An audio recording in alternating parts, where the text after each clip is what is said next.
मैं यूएपीए में बंद रहा, मुझे कोई शर्म नहीं है उसमें। मैं 2 साल बंद रहा हूँ जेल में, सुप्रीम कोर्ट ने मुझे बेल दी है। इनको लगता है कि बीजेपी भी इनके साथ है, दिल्ली भी साथ है, और यही 1987 में हुआ। जिन लोगों ने इलेक्शन लड़ना चाहा वो हम जैसे नौजवान थे, यासीन मलिक, सैयद सलाउद्दीन, वो इन लोगों ने बनाए। 1987 is outcome of these statements. हमने कोई पर्सनल मुद्दा नहीं उठाया।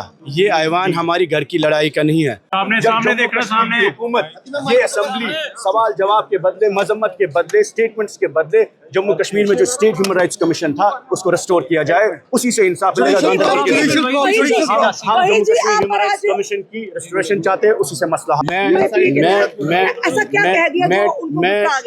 मैं यूएपीए में बंद रहा, मुझे कोई शर्म नहीं है उसमें। मैं 2 साल बंद रहा हूँ जेल में, सुप्रीम कोर्ट ने मुझे बेल दी है। इन्होंने इल्ज़ाम लगाया कि आप टेरर चार्जेस पे बंद थे। कश्मीर में 1 लाख लोग ऐसे चार्जेस पे बंद रहे हैं, अभी भी जेलों में हैं। हम मुसलसल बातें उठा रहे हैं। हमने इनसे बार बार सवाल उठाए, एज एन अपोजिशन जो हमारा हक है हमने वो सवाल पूछे।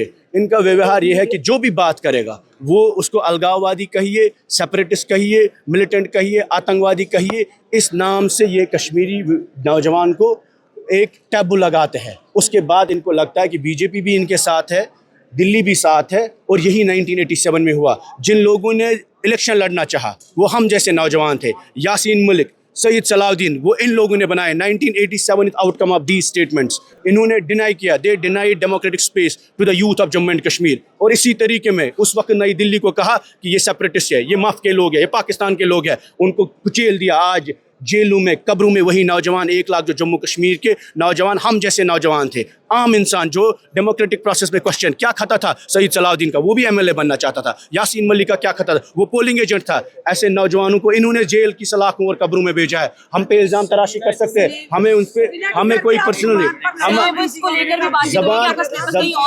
हमारा मकसद ये है कि जम्मू कश्मीर के जो मसाइल है, लैंड बिल के हवाले से बात हुई, आपने भी देखा। हमने एक बिल लाया, हमने कहा गरीबों को मालिकाना हुकूक दीजिए।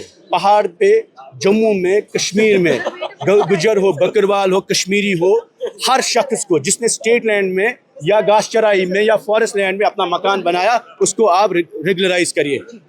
इन्होंने लैंड ग्रांट्स बिल की अमेंडमेंट लाई, हम उसकी मुखालफत नहीं करते। वो भी दीजिए, सरमाएदार को भी दीजिए, उनको भी लीज एक्सटेंड करिए, लेकिन उसके साथ साथ गरीब को भी करिए। जब आप हमें सुनेंगे नहीं, इन्होंने उस वक्त बदतमीजी की, बोला हाउस से निकल दीजिए। हम 4 लोग हैं, 5, 6, 7 लोग वहाँ इंडिपेंडेंट और है जो हमारे साथ बात करते हैं।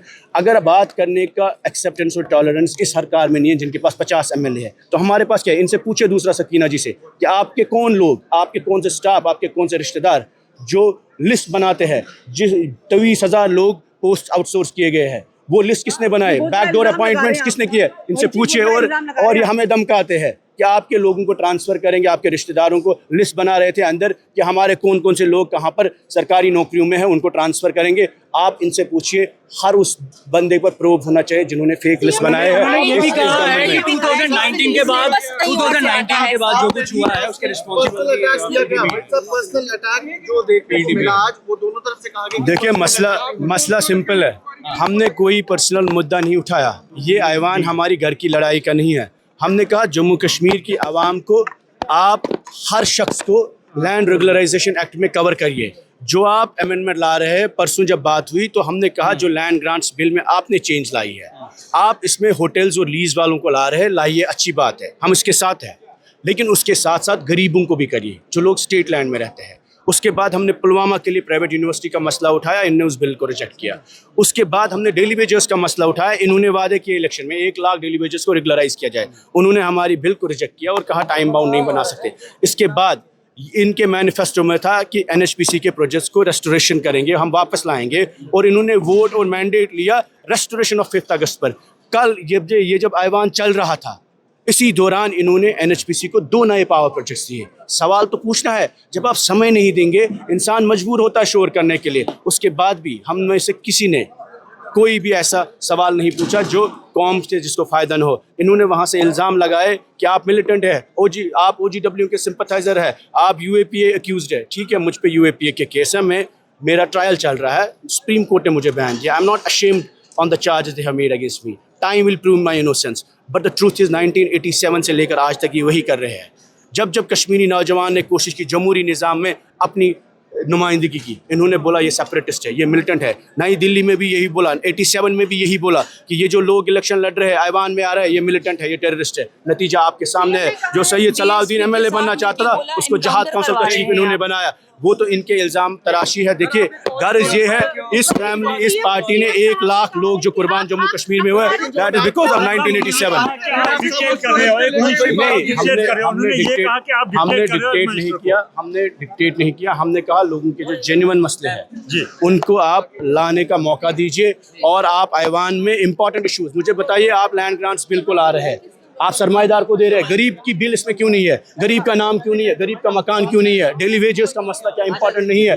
एनएचपीसी के 2 प्रोजेक्ट्स आपने बेच दिए कल, क्या उस पर बात नहीं होनी चाहिए? ये सब इंपॉर्टेंट इश्यूज है जो हमने कोशिश की साहिबान में उठे, इजाजत नहीं मिली, उसके लिए इनको लोगों को जवाब देना पड़ेगा। आप कह रहे हैं कि एनसी इस सबका जिम्मेदार है मिलिटेंसी का। मैंने कहा हमेशा से कि इन्होंने जो इल्ज़ाम तराशी हम पे की कि आप लोग यूएपीए अक्यूज्ड है, मिलिटेंट है, अनलॉफुल एक्टिविटीज़ में इन्वॉल्व है। 1987 में जिन लोगों ने कोशिश की कश्मीर में जमहूरियत में आने की, उनको पुश किया गया वायलेंस में। इन्होंने यही बात ही दिल्ली को बोली, यही बातें जिसकी वजह से जब रिग हुआ इलेक्शन 1987 में, यासीन मलिक, सैयद सलाउद्दीन उसकी क्रिएशन है। That's what national conference contribution है।